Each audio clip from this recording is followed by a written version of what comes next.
आज कहानी अयोध्या के दशरथ नंदन राम की अयोध्या से ओरछा आकर राजा राम बनने की।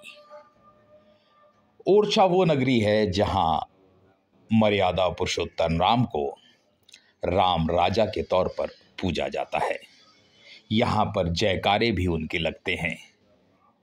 आज भी यह नज़ारा रोमांचित कर देने वाला होता है कि यहाँ किसी बड़े नेता, यहाँ तक कि मुख्यमंत्री और प्रधानमंत्री को भी सलामी नहीं दी जाती, बल्कि राम जी को सलामी दी जाती है, क्योंकि यहाँ राम भगवान नहीं राजा हैं। आइए हम कहानी बताते हैं अयोध्या से राम जी के ओरछा आने तक की। कुंवर गणेश और मधुकर शाह यहाँ के राज परिवार के सदस्य थे। मधुकर शाह कृष्ण भक्त थे तो कुंवर गणेश राम भक्त। कहा जाता है कि मधुकर शाह जब नाचा करते थे तो कृष्ण जी उनके साथ आ जाते थे।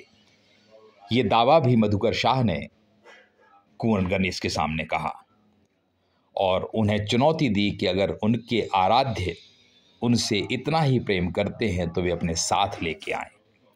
फिर क्या था, कुंवर गणेश चल दी अयोध्या और उन्होंने राम जी की आराधना की।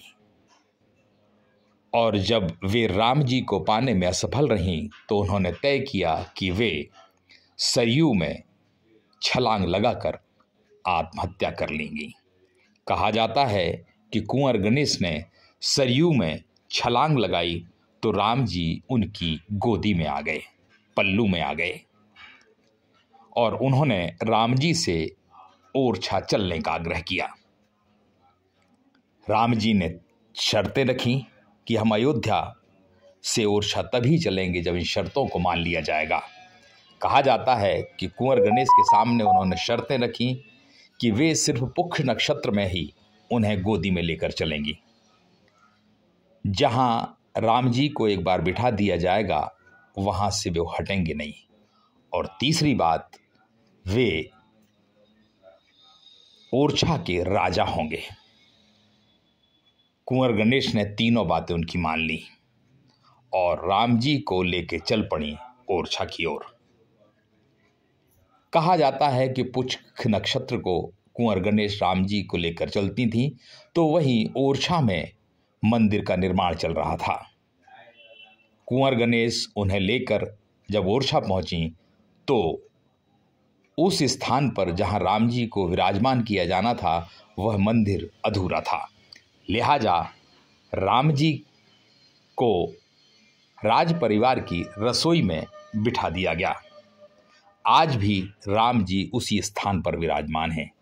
उन्हें उस मंदिर ले जाने की कोशिश की जो राम जी के लिए बना था, जिसे चतुर्भुज मंदिर कहा जाता है, मगर राम जी वहां से हिले नहीं।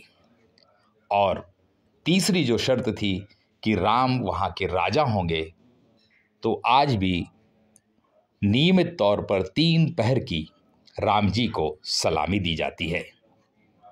यहां कोई भी कितना ही बड़ा अधिकारी या नेता आ जाए उसे सलामी नहीं दी जाती। वह लाल बत्ती की गाड़ी में भी इस इलाके में नहीं घूम सकता। कुल मिलाकर राम जी यहाँ के राजा हैं और आज भी उन्हें राजा के तौर पर पूजा जाता है। अद्भुत नज़ारा होता है, राम विवाह का मौका हो, राम नवमी का मौका हो, और वही नज़ारा आज हमें देखने मिल रहा है। वाकई में ओरछा में राम भगवान नहीं राजा हैं।